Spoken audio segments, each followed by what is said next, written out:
So welcome back, welcome students to your favourite channel जिसका name है पढ़ते रहो। और जैसा कि आप यहां पर हेडिंग में देख पा रहे होंगे कि इस चैप्टर का नेम है क्वाड्रेटिक इक्वेशन और इसे ही हम लोग आज यहां पर कवर करने वाले हैं। तो सबसे पहले हम बात करते हैं कि क्वाड्रेटिक इक्वेशन में कहां से क्वेश्चंस बनते हैं। तो जहां से भी क्वाड्रेटिक में क्वेश्चन बनेंगे उन सारे के सारे टॉपिक्स को आज हम लोग इस वीडियो में कवर करेंगे। और एक बात मैं आपसे बता दूं कि अगर आपको ये वीडियो हेल्पफुल लगती है तो इसे अपने फ्रेंड्स के साथ शेयर जरूर करिएगा। तो चलिए without wasting the time start करते हैं कि हमारा क्वाड्रेटिक इक्वेशन कहां से स्टार्ट होता है और कैसे क्वेश्चंस हमारे एग्जाम में आने वाले हैं। क्वाड्रेटिक इक्वेशन की अगर हम स्टैंडर्ड फॉर्म की बात करते हैं तो ये हमें मिलेगा ax square plus B x plus C is equals to 0। ठीक, ये तो हो गई हमारे लिए स्टैंडर्ड फॉर्म। अब यहां पर आपसे क्वेश्चन आएगा इसे सॉल्व करने का। तो ध्यान रखिएगा, क्वाड्रेटिक इक्वेशन को सॉल्व करने के लिए हमारे पास कितने मेथड्स होते हैं। हमारे पास होते हैं मेथड 2। एक तो है फैक्टराइजेशन वाला। फैक्टराइजेशन वाला कौन सा? फैक्टराइजेशन वाला मेथड है स्प्लिटिंग द मिडिल टर्म, जो आपने क्लास 9th में पढ़ा हुआ है। ठीक है, ये हो गया हमारे पास स्प्लिटिंग द मिडिल टर्म। ठीक है भैया, ये तो मिल गया हमें। सेकंड कौन सा है? सेकंड है हमारे पास क्वाड्रेटिक फॉर्मूला। अगर बाई चांस आप स्प्लिटिंग द मिडिल टर्म नहीं अप्लाई कर पा रहे हो तो आपको क्या करना होगा? क्वाड्रेटिक फॉर्मूला अप्लाई कर देना है। क्वाड्रेटिक फॉर्मूला के बारे में अभी हम लोग बात करने वाले हैं। लेकिन अब बात यहां पर ये आती है कि सर आप ये जो बता रहे हो ये ठीक है चीजें, लेकिन हम क्वाड्रेटिक इक्वेशन को सॉल्व ही नहीं कर पाते हैं। तो इसका रीजन क्या हो सकता है? इसका रीजन ये है कि आपको जो क्वाड्रेटिक इक्वेशन क्वेश्चन में आने वाली है, एग्जाम में आने वाली है, उसका जो फॉर्मेट होगा ना वो चेंज होगा। कैसे? देखिए, सबसे पहले आपको सिंपल क्वाड्रेटिक से सीखना है। उसके बाद जो अंडर रूट वाली क्वाड्रेटिक इक्वेशंस होती हैं आपको उन्हें सॉल्व करना सीखना है। उसके बाद कुछ क्वेश्चंस में आप देखते हो नंबर्स आते हैं और कुछ में आप देखते हो नंबर्स की जगह वेरिएबल टर्म्स आते हैं। तो उसके बाद हम लोग क्या सीखेंगे? उसके बाद हम लोग सीखेंगे जो वेरिएबल टर्म्स वाली क्वाड्रेटिक इक्वेशंस होती हैं हम उन्हें कैसे सॉल्व करते हैं। कई बार हमें ऐसा होता है जब सब्स्टिट्यूशन लेना पड़ता है। सपोज करिए कि क्वेश्चन आया आपके पास और वहां पर आपको लेट करना पड़ा, तो सब्स्टिट्यूशन वाले क्वेश्चन। ठीक, कुछ क्वेश्चन में ऐसा होता है जहां पर रूट गिवन होता है या एक्सपोनेंट गिवन होता है, तो एक्सपोनेंट वाले क्वेश्चंस आपको सॉल्व करने हैं।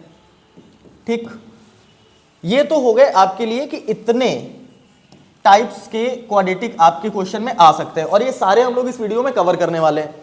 फिर उसके बाद हम कवर करेंगे nature of roots. Nature of roots कितने टाइप के होते हैं ये हम जब नेचर ऑफ रूट्स की बात करेंगे तब क्लियर करेंगे। नेचर ऑफ रूट्स के क्वेश्चन कहां से सबसे ज्यादा आते हैं ये भी हम डिस्कस करने वाले हैं। साथ ही साथ हम लोग डिस्कस करेंगे लैंग्वेज बेस्ड क्वेश्चंस, कि लैंग्वेज बेस्ड क्वेश्चन कहां से बनते हैं, किस टाइप के बनते हैं और कैसे उन्हें सॉल्व करना है। ये सारी की सारी चीजें आज हम लोग इस वीडियो में क्लियर करने वाले हैं। और जो भी इंपॉर्टेंट क्वेश्चंस आपको कराए जाएं आप पेन कॉपी साथ में लेकर के बैठिए और उन्हें जरूर से जरूर सॉल्व करते रहिए।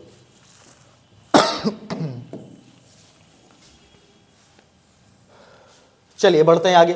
अब यहां पर आपको ये एक मैप मिल गया कि हमें कैसे आगे बढ़ना है। तो अब हम क्या करेंगे, हम वन बाय वन जो भी हमारे पास क्वाड्रेटिक के फॉर्मेट्स हमने अभी सीखे, सिंपल फिर रूट वाले, उन सभी को वन बाय वन सॉल्व करेंगे। अब सपोज करो कि आपके पास क्वेश्चन दे दिया गया x square minus 5x plus 6 is equals to 0। ये सबसे सिंपल क्वेश्चन है क्वाड्रेटिक का। यहां से स्टार्ट करके हम कॉम्प्लेक्स तक पहुंचेंगे।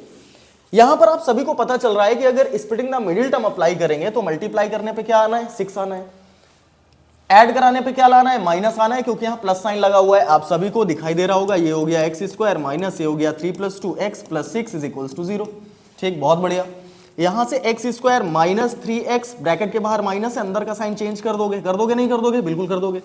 यहां से x कॉमन ले लिया, x माइनस 3 आ गया, माइनस 2 कॉमन, x माइनस 3। और यहां पर अब देखो बहुत ध्यान से, x माइनस 3 अगर होल कॉमन लोगे तो क्या बचेगा? ये बचेगा तुम्हारे पास x माइनस 2 दैट इज 0। और यहां से x की वैल्यू एक बार 3 आ गई और यहां से x की वैल्यू 2 आ गई। These are the answers. Clear?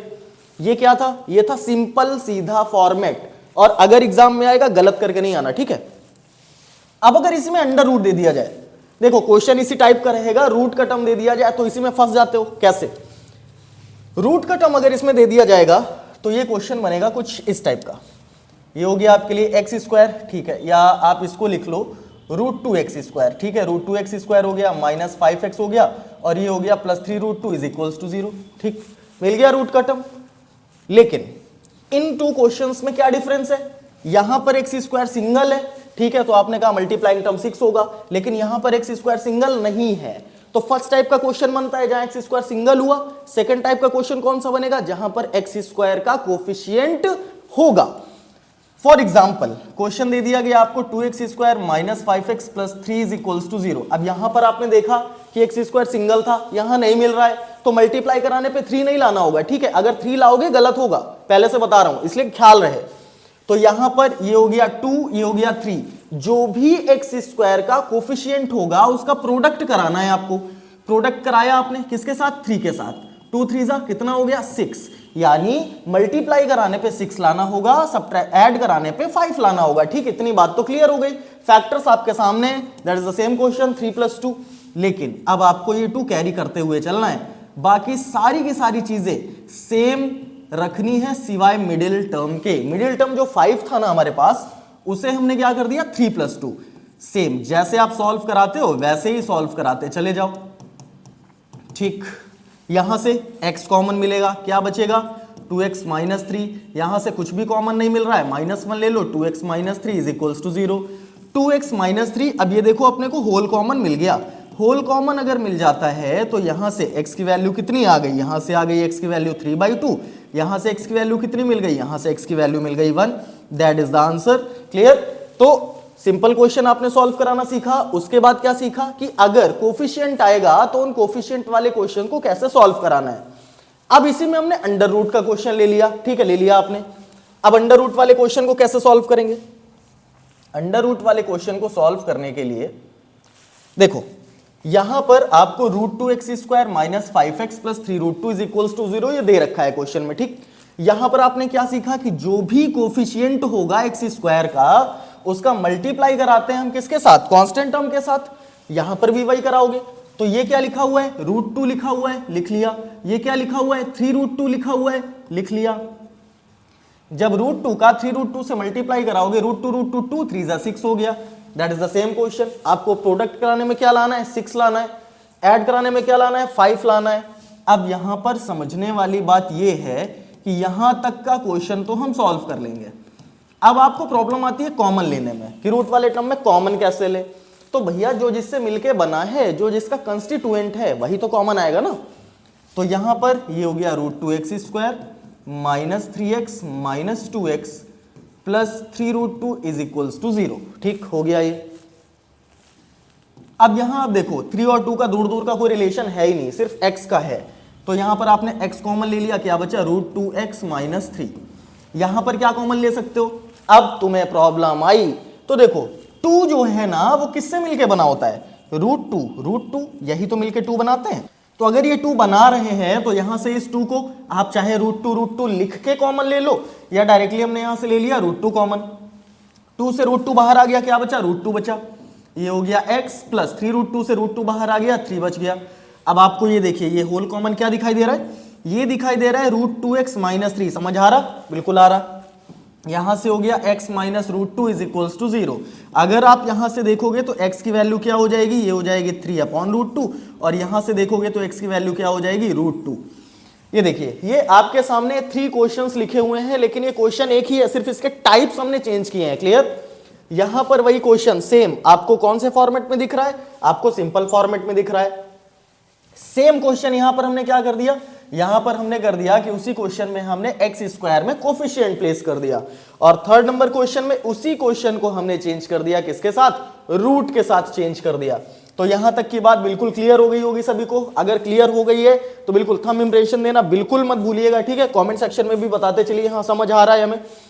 अब उसके आगे की अगर हम बात करते हैं तो ये तो बात हो गई हमारे पास कि कैसे हमारे पास क्वाड्रेटिक के फॉर्मेट्स आ सकते हैं। ये 3 फॉर्मेट्स तो हमने सीख लिए। अब अगर मैं आपसे कहूं कि इन फॉर्मेट्स में आपको क्वाड्रेटिक फॉर्मूला यूज करना है, क्या यूज करना है, क्वाड्रेटिक फॉर्मूला यूज करना है, तब आप क्या करोगे।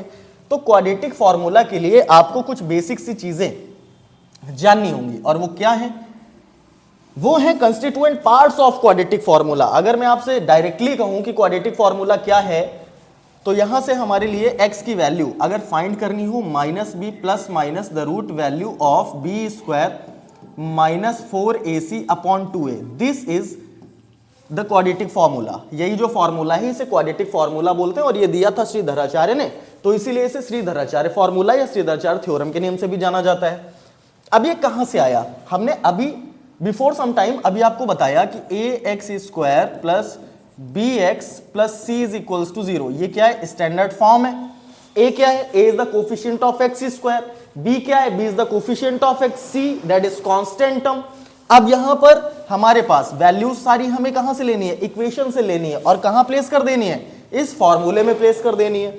वापस से मैं वही क्वेश्चन ले रहा हूं जो मैंने अभी प्लेस किया था, ठीक, और मैंने क्वेश्चन ले लिया x square minus 5x plus 6 is equals to 0, और अब हमने कहा कि अभी हमने सॉल्व किया था स्प्लिटिंग द मिडिल टर्म से, और अब आपको सॉल्व करना है क्वाड्रेटिक फॉर्मूले से। तो सबसे पहले यहां से क्या करेंगे, वैल्यू एक्सट्रैक्ट करेंगे। एक्स स्क्वायर का कोफिशिएंट दैट इज ए, तो यहां से ए की वैल्यू क्या मिल गई अपने को 1। एक्स का कोफिशिएंट दैट इज बी, तो यहां से बी की वैल्यू क्या मिल गई अपने को -5 मिल गई। जो कांस्टेंट टर्म है हमारा दैट इज सी, ये मिल गया अपने को 6, ठीक, इतना मिल गया। अब एक्स के लिए ये फॉर्मूला यूज करेंगे, तो फॉर्मूला यहां पर लिखा हुआ है, वापस से लिखने की आपको नीड है नहीं। माइनस बी, तो माइनस तो फॉर्मूले में भी है और माइनस बी में भी है, माइनस माइनस 5 यानी ये हो गया आपके लिए 5 plus minus the root value of B square minus 4ac। आइए इधर ही सॉल्व कर लेते हैं। b की वैल्यू -5 है, ठीक है, -5 का स्क्वायर हो गया, -4, a की वैल्यू 1 है, c की वैल्यू हो गई 6, -5 का स्क्वायर कराओगे या 5 का स्क्वायर कराओगे पॉजिटिव आंसर ही आएगा, दैट इज 25, 4 1 जा 4 6 जा 24। यहां से अगर देखें तो कितना आ गया, ये आ गया 1, ठीक, ये हो गया 1 अपॉन, अगर हम 2a की बात करते हैं ये हो गया 2, ये हो गया 1, x कितना हो गया 5 प्लस माइनस 1 की वैल्यू बाहर आने के बाद भी 1 हो जाएगी अपॉन 2।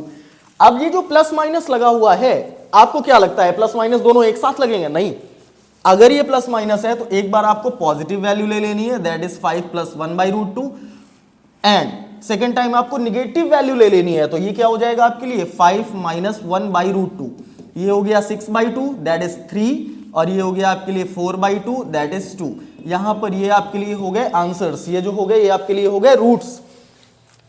तो अगर सिंपल क्वेश्चन आएगा आप कर लोगे, रूट वाला क्वेश्चन आएगा आप कर लोगे, ठीक है। यहां से रूट वाले क्वेश्चन में अगर ये अप्लाई करना हो तो कैसे करेंगे, आइए वो भी देख लेते हैं, क्या उन क्वेश्चंस में ऐसा कुछ होगा। तो यहां पर अगर हम बात करें, यहां पर अगर हम बात करते हैं, फॉर एग्जाम्पल हमने ले लिया √3x² plus 7x plus 4√3 is equals to 0, ये क्वेश्चन हमने ले लिया। अब हमें इस क्वेश्चन के रूट्स फाइंड करने हैं by the process of Shridharacharya, by the process of quadratic formula. तो यहां पर सबसे पहले अपने को क्या करनी होंगी, वैल्यूज एक्सट्रैक्ट करनी होंगी। तो चलिए वैल्यूज निकालते हैं। x² का कोफिशिएंट दैट इज a की वैल्यू कितनी हो गई √3, ठीक। x का कोफिशिएंट दैट इज b, तो यहां से b की वैल्यू कितनी हो गई, ये हो गई 7। जो कांस्टेंट टर्म लिखा हुआ है दैट इज c, तो c की वैल्यू कितनी हो गई, ये हो गई हमारे लिए 4√3, ठीक। इतनी बात तो समझ में आ गई, बिल्कुल आ रही होगी। अब यहां से अब आपको यूज करना है quadratic formula. What is quadratic formula, x is equals to -b plus minus the root value of b² minus 4ac upon 2a, this is quadratic formula. Place the values in this formula. देखिए b में minus तो फॉर्मूले में लगा हुआ है, b की value 7 है, 7 हो गई plus minus b² minus 4ac, अलग सॉल्व करा के यहां प्लेस कर लीजिए। तो b² माइनस 4ac आपको सॉल्व कराना है, b की वैल्यू है आपके लिए 7, तो ये हो गया 7², 4 तो फॉर्मूले में लगा है, the value of a is √3 and the value of c is 4√3। 7 का स्क्वायर 49 हो गया, 3 3 जा √3 इंटू √3 3 हो गया। देखिए 4 4 जा 16, √3 ये हो गया 3, ये हो गया 49 माइनस 48, ये भी 1 आ गया, इत्तेफाक की बात है भाई। 2 a की वैल्यू कितनी है √3 है, x की वैल्यू कितनी हो गई -7 प्लस -1 अपॉन 2√3। अब यहां पर हम लोग क्या करेंगे, सबसे पहले पॉजिटिव वैल्यू लेंगे, तो ये हो जाएगा -1 प्लस 1 अपॉन 2√3, यहां से आएगा -6 अपॉन 2√3, ये हो जाएगा -3 अपॉन √3। अभी अपॉन में हमने रूट ले लिया, जब हम यहां से निगेटिव वैल्यू एक्सेप्ट करेंगे -7 -1 अपॉन 2√3, ये हो जाएगा अपने पास -8/2√3 और यहां से आ जाएगा -4/√3। लेकिन कभी भी ध्यान रखना है कि मैथ्स में अगर फ्रैक्शन में हमारे पास आ भी जाता है कि हमारे पास रूट आ गया, ठीक, रूट आ गया तो उस चीज को हम कंसीडर नहीं करते एज आंसर। तो यहां पर क्या होगा, यहां पर हम इसका रेशनलाइजेशन कराएंगे और हमारे पास आंसर हो जाएगा -3√3/3, 3 से 3 कैंसिल और ये हो गया -√3। यहां पर भी रेशनलाइजेशन कराएंगे तो ये आएगा -4√3/3 और यहां से बस यही, अब इसके आगे तो सॉल्व होगा नहीं। तो आपके लिए ये 2 answers, that is first, that is second, these are the 2 answers of this given quadratic equation. तो यहां तक आपने क्वेश्चंस कवर करे, आपने नॉर्मल सॉल्यूशन देखा स्प्लिटिंग द मिडिल टर्म से और क्वाड्रेटिक फार्मूला का यूज भी देखा। लेकिन अब वेरिएबल्स वाले क्वेश्चन आएंगे तो आप उन्हें कैसे सॉल्व करेंगे, आइए ये जान लेते हैं। Now this is the question. अब ये क्वेश्चन आपके पास मिल गया, अब इसे कैसे सॉल्व करोगे।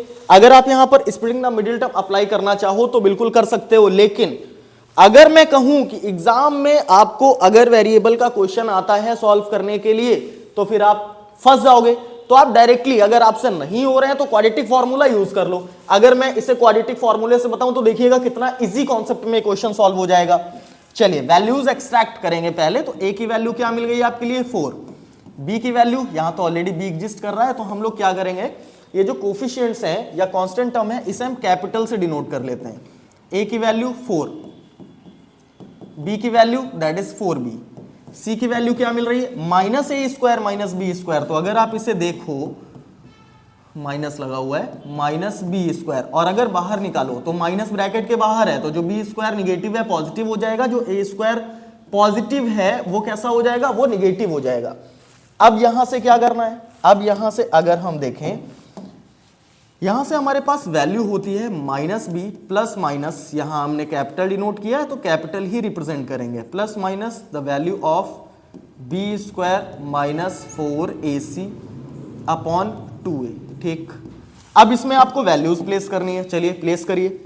x is equals to -b, b की वैल्यू कितनी है 4b, माइनस लगा है फॉर्मूले में, ये हो गया -4b plus minus the root value b² - 4ac, अलग कहीं सॉल्व कराएंगे और यहां पर जाके प्लेस करेंगे। तो आपको b² - 4ac की वैल्यू सॉल्व करानी है। b कितना है 4b है, ठीक, 4b का स्क्वायर करा दिया आपने 4, a कितना है ये भी 4 है, c कितना है ये हो गया b² - a²। 4b का स्क्वायर कराओगे ये मिल जाएगा 16b to the power 4 - 16b to the power b² plus 16a²। ठीक, इतना मिल गया। 4b का स्क्वायर है तो यहां से क्या मिलेगा आपको, यहां से आपको मिलेगा 16b टू द पावर 2। अब ये वैल्यू पॉजिटिव, ये वैल्यू निगेटिव, दोनों क्या हो गया कैंसिल, क्या बचा आपके लिए 16a², लेकिन ये अभी भी रूट के अंदर है तो ये हो गया 16a² रूट के अंदर अपॉन 2a, a की वैल्यू 4 है तो 2 इंटू ये हो गया 4। x कितना हो जाएगा -4b बाहर लिखा हुआ है, प्लस माइनस 16 से बाहर आया 4, a² से बाहर आया a, 4 2 ये हो गया 8। अभी भी ऊपर से 4 कॉमन ले सकते हो, बिल्कुल ले सकते हो। x की वैल्यू कितनी हो जाएगी, अगर आप 4 कॉमन लोगे तो बचेगा -b plus minus a upon 8, 4 से कैंसिल कराओगे 8 आ गया। अब आपको क्या ले लेनी है, एक बार पॉजिटिव वैल्यू, और अगर आप पॉजिटिव वैल्यू लेते हो इसे कैंसिल कर देते हैं, ठीक है, इसका काम तो फिनिश हो गया, खत्म हो गया। अगर मैं आपसे कहूं कि यहां पर आपने पॉजिटिव वैल्यू ले ली तो पॉजिटिव वैल्यू में -b प्लस a होगा तो ये हो गया -b प्लस a, अपॉन में क्या बचा है 2 बचा है, अरेंज करेंगे a - b/2, that is the first solution. Now negative value लोगे तो -b - a अपॉन 2, रीअरेंज करेंगे, माइनस कॉमन ले लीजिए a + b/2, that is the second solution of this question. तो यहां पर जो क्वेश्चन आपको पढ़ाया गया, समझाया गया, अच्छे से समझ में आ गया होगा। आइए बात करते हैं नेक्स्ट क्वेश्चन की। So here is the next question, और ये क्या कह रहा है, ये आपसे कह रहा है x² - 2x minus 4b² in a² in bracket is equals to 0। तो इस क्वेश्चन को भी हम कैसे सॉल्व करेंगे, क्वाड्रेटिक फॉर्मूले से। ठीक, जो इससे पहले कराया समझ आया, ये भी समझ आएगा, और बिल्कुल अगर एग्जाम में आता है फोड़ के आना। ठीक, चलो आओ, यहां से अगर हम a की वैल्यू एक्सट्रैक्ट करेंगे 1 आ जाएगी, b की वैल्यू क्या होगी x के, अच्छा यहां पर भी a b का टर्म है तो आप क्या ले लो, कैपिटल वैल्यूज ले लो। ए की वैल्यू क्या हो गई 1 हो गई, बी की वैल्यू क्या हो गई, ये हो गई आपके लिए -2a, सी की वैल्यू क्या हो गई, अच्छा अभी भी बाहर माइनस लगा हुआ है तो अंदर के साइन क्या होंगे, चेंज हो जाएंगे। तो ये जो माइनस का ए स्क्वायर है प्लस का हो गया, ये जो प्लस का 4b स्क्वायर है ये कैसा हो गया, ये हो गया माइनस का। क्लियर। अब अपने पास फॉर्मूला क्या है, using the formula x is equals to -b plus minus the root value of b square minus 4ac upon 2a। अब यहां पर वैल्यूज प्लेस करने का काम आता है, x की वैल्यू b कितना है -2a, अगर हम -2a कराते हैं तो ओवरऑल हमें क्या मिलेगा, +2a मिलेगा।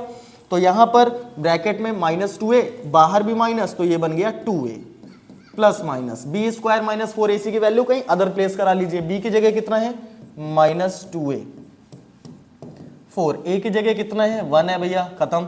c कितना है a square minus 4b square, -2a का स्क्वायर कराओगे पॉजिटिव 4, ये मिल गया a स्क्वायर माइनस यहां से 4a square minus minus plus 4b square, this value 4b square आपके पास बचा। ठीक, तो यहां पर आपने प्लेस कर दिया 4b स्क्वायर अपॉन a की वैल्यू 1 है तो ये हो जाएगा 2। ठीक कर दिया आपने।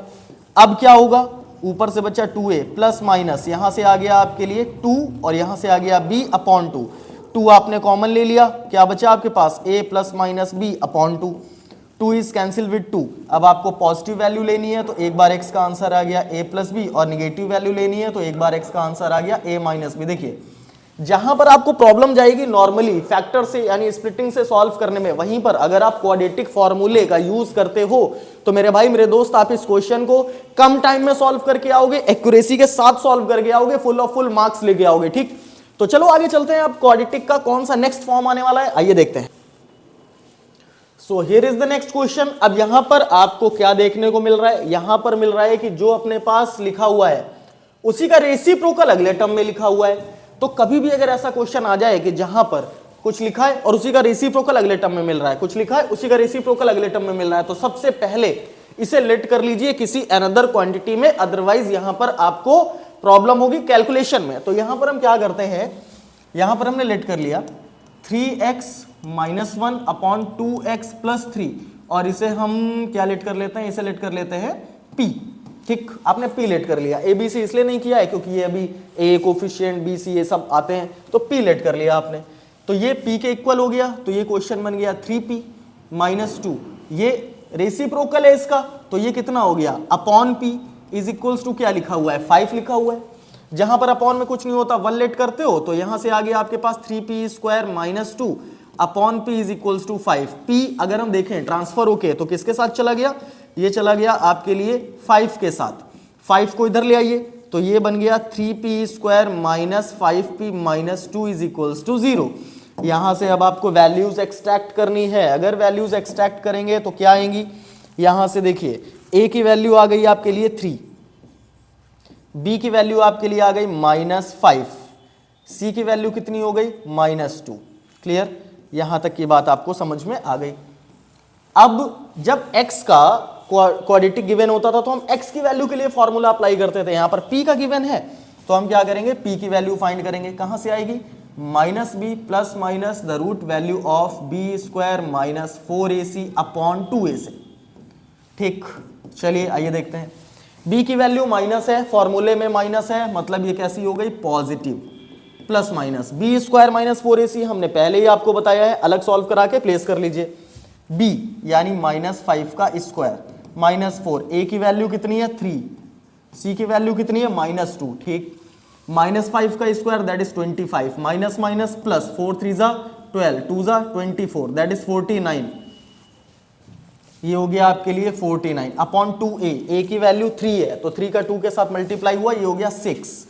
अब p की वैल्यू कितनी हो गई 5 प्लस माइनस रूट 49 से 7 बाहर आ गया। अब आपको एक बार पॉजिटिव वैल्यू लेनी है तो पॉजिटिव लोगे तो 5 प्लस 7 अपॉन 6, ये कितना हो गया 7 5 12/6, ये वैल्यू आ गई आपके लिए 2। जब आप माइनस वैल्यू लोगे तो ये हो जाएगा 5, ये हो गया आपके लिए 5 माइनस 7 अपॉन 6, और ये हो गया -2/6, और ये वैल्यू हो गई आपके लिए -1/3। यहां तक तो आप समझ गए, लेकिन अभी क्वेश्चन सॉल्व नहीं हुआ है क्योंकि ये वैल्यू किसकी आई है, ये वैल्यू आई है p की। क्वेश्चन में आपको क्या गिवन था x, तो क्या p की वैल्यू से x निकाल लोगे? बिल्कुल निकाल लोगे। कैसे? आओ देख लो।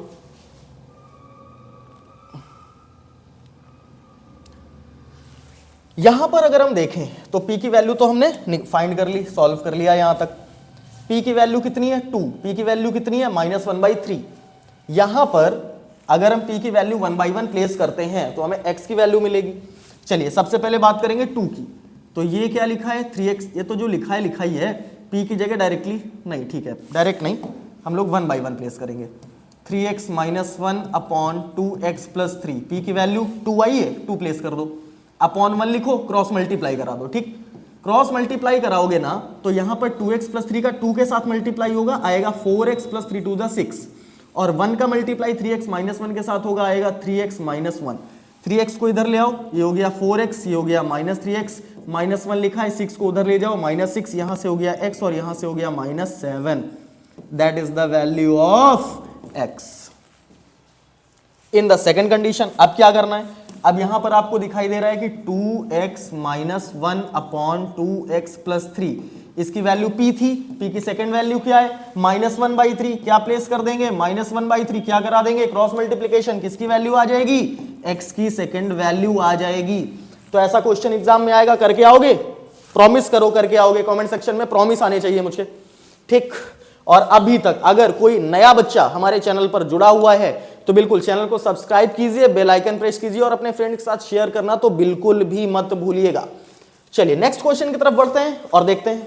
नाउ अब आपके पास सेकंड क्वेश्चन यहां पर ऐसा दिख रहा है, यहां पर आप देख रहे हो ना, तो आपको एक्सपोनेंट यानी पार्ट्स की फॉर्म दिख रही है। अब ये देखने में आपको समझ ही नहीं आ रहा क्वाड्रेटिक का क्वेश्चन है, लेकिन जब आप इसे सॉल्व करोगे तो इन एक्चुअल क्या फॉर्म होगी? क्वाड्रेटिक फॉर्म होगी।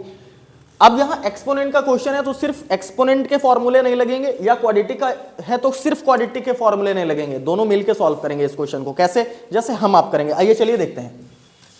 आप सभी को पता है कि कहीं पर भी x⁴m मल्टीप्लाइड बाई x⁴n लिखा हुआ है, बेस सेम है। In the condition of multiply exponent यानी पार्ट्स क्या हो जाती हैं? ऐड हो जाती हैं। तो ये हो गया आपके लिए m + n।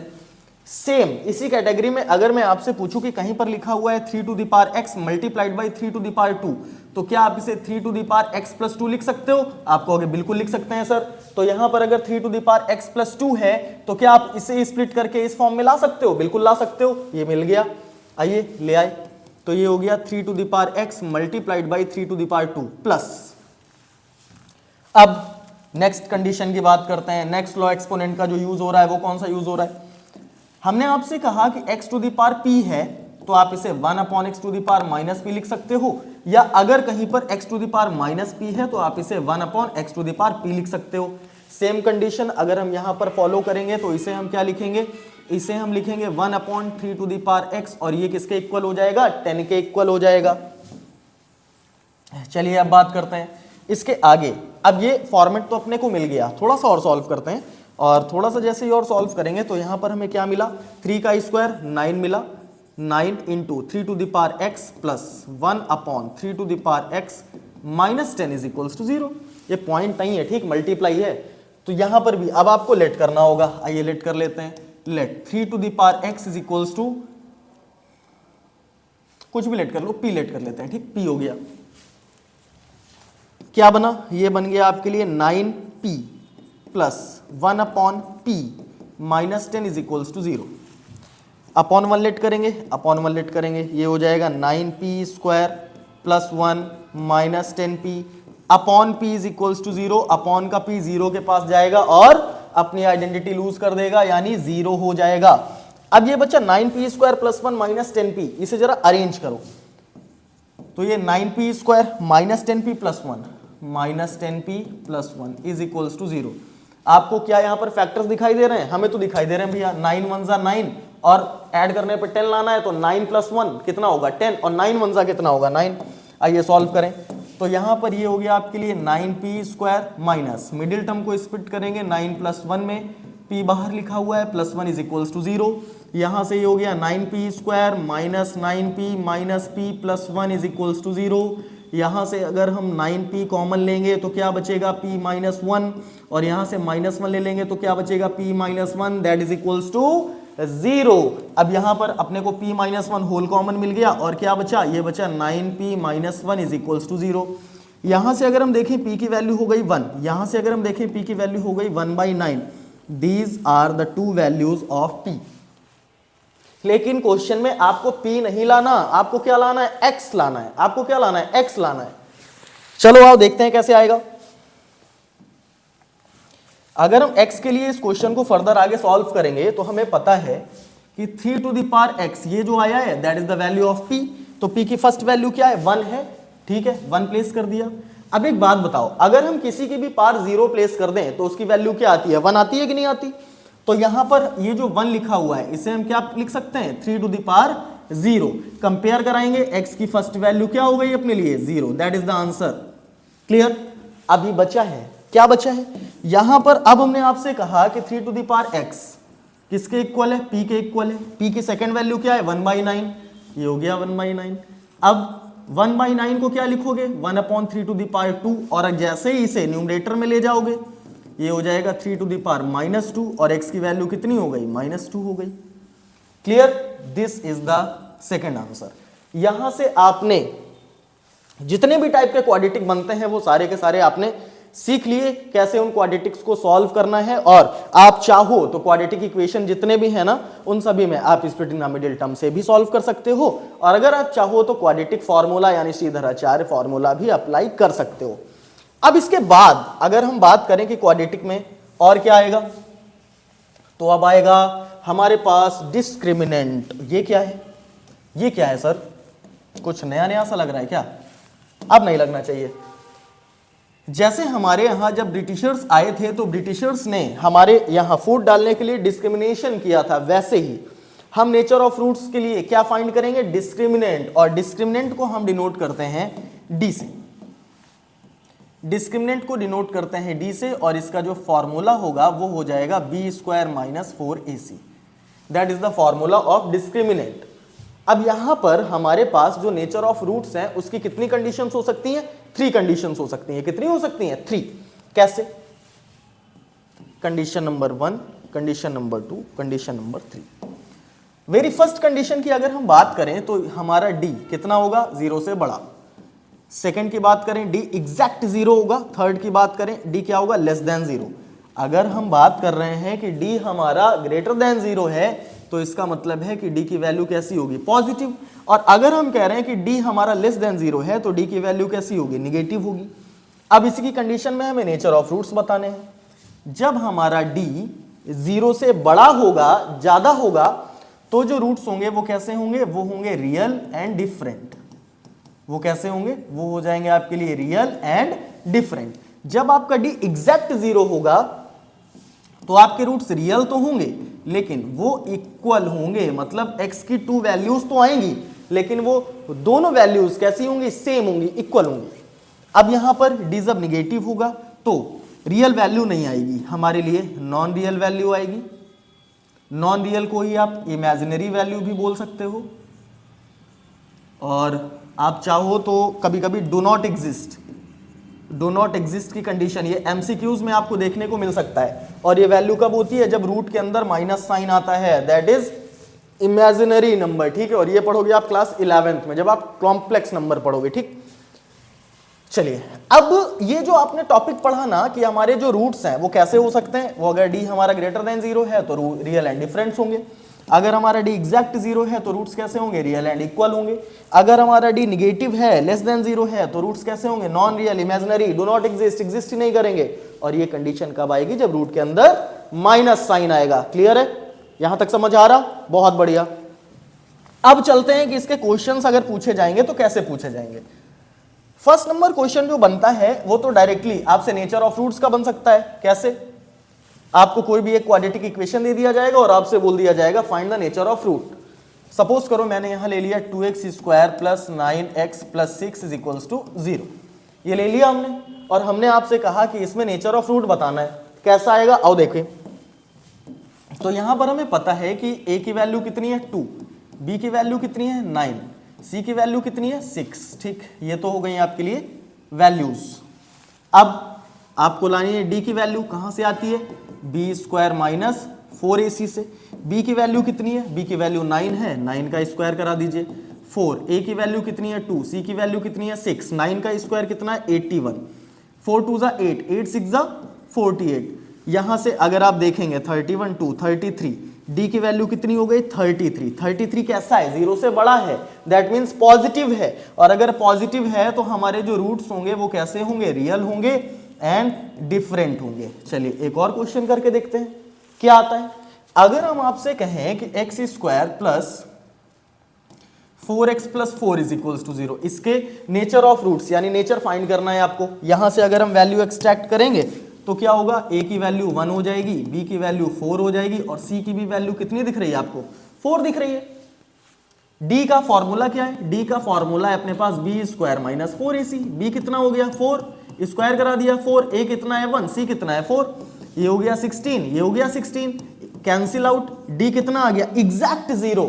और जैसे ही d एग्जैक्ट 0 आया दैट मीन्स कि आपके जो रूट्स होंगे वो रियल तो होंगे लेकिन फर्स्ट कंडीशन की तरह डिफरेंट नहीं होंगे, टू डिफरेंट वैल्यूज नहीं होंगी, टू सेम वैल्यूज या टू इक्वल वैल्यूज होंगी हमारे पास। क्लियर, यहां तक की बात बिल्कुल समझ में आ रही है सबको, बिल्कुल आ रही होगी। अब इमेजिनरी कैसा होता है आइए वो भी जान लेते हैं।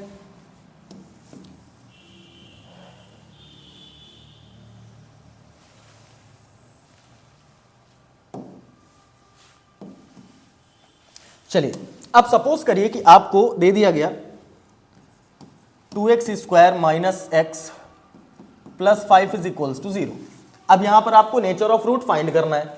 वैल्यू एक्सट्रैक्ट करेंगे, a की कितनी है 2 है, b की कितनी है -1 है, c की कितनी है 5 है। ठीक, वैल्यूज तो आ गई अपने पास। अब हमें क्या करना है, अब हमें d की वैल्यू फाइंड करनी है। कहां से आती है, b स्क्वायर माइनस 4ac से आती है। b कितना है -1 दैट इज -1 स्क्वायर -4, a कितना है 2, c कितना है 5, कितना हो गया 1 हो गया, -4 2 ज़ा 8, 8 5 ज़ा 40। आप देख रहे हो वैल्यू आ गई -39। और अगर d की वैल्यू निगेटिव आ रही है दैट मीन्स आपके रूट्स कैसे होंगे, नॉन रियल कंडीशन या इमेजिनरी कंडीशन। क्लियर, यहां तक की बात सभी को समझ आ रही है, बिल्कुल। ये था फर्स्ट नंबर क्वेश्चन। अब और कौन से क्वेश्चन बन सकते हैं आइए ये जान लेते हैं।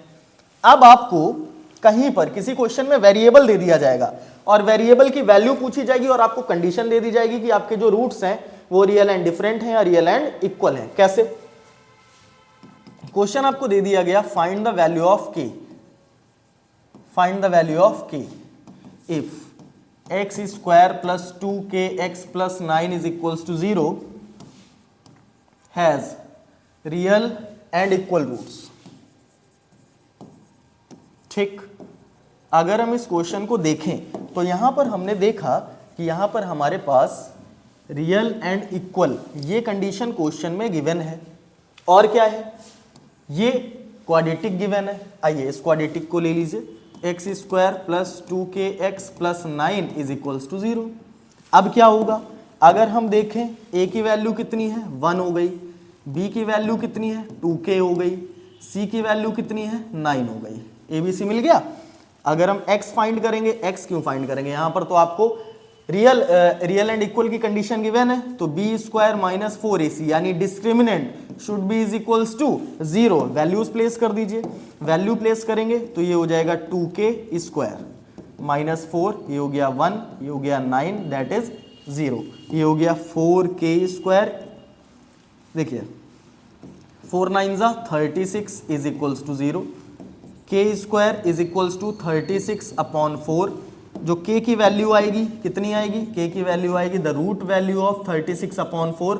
आप सभी को पता है, आप चाहो तो इसे 4 9 ज़ा 36 भी कर सकते हो, तो डायरेक्टली यहाँ पर रूट 9 हो जाएगा ये, और k की वैल्यू कितनी हो जाएगी, k की वैल्यू आ जाएगी 3। करेक्ट, नॉट करेक्ट, गलत है। क्यों, क्योंकि रूट के बाहर जब भी कोई वैल्यू आती है तो कैसी आती है, प्लस माइनस की। तो यहां पर जो k की एग्जैक्ट वैल्यू होगी वो हो जाएगी आपके लिए +-3। तो ये था सेकंड टाइप का क्वेश्चन। अब इसके बाद जब हम आगे बढ़ेंगे तो क्वाड्रेटिक इक्वेशन में अपने को पढ़नी है लैंग्वेज बेस्ड क्वेश्चंस। लेकिन आज के सेशन में आपने काफी कुछ सीखा और जो हमारा नेक्स्ट सेशन होने वाला है उसमें हम आपके लिए लेकर के आएंगे लैंग्वेज बेस्ड क्वेश्चंस।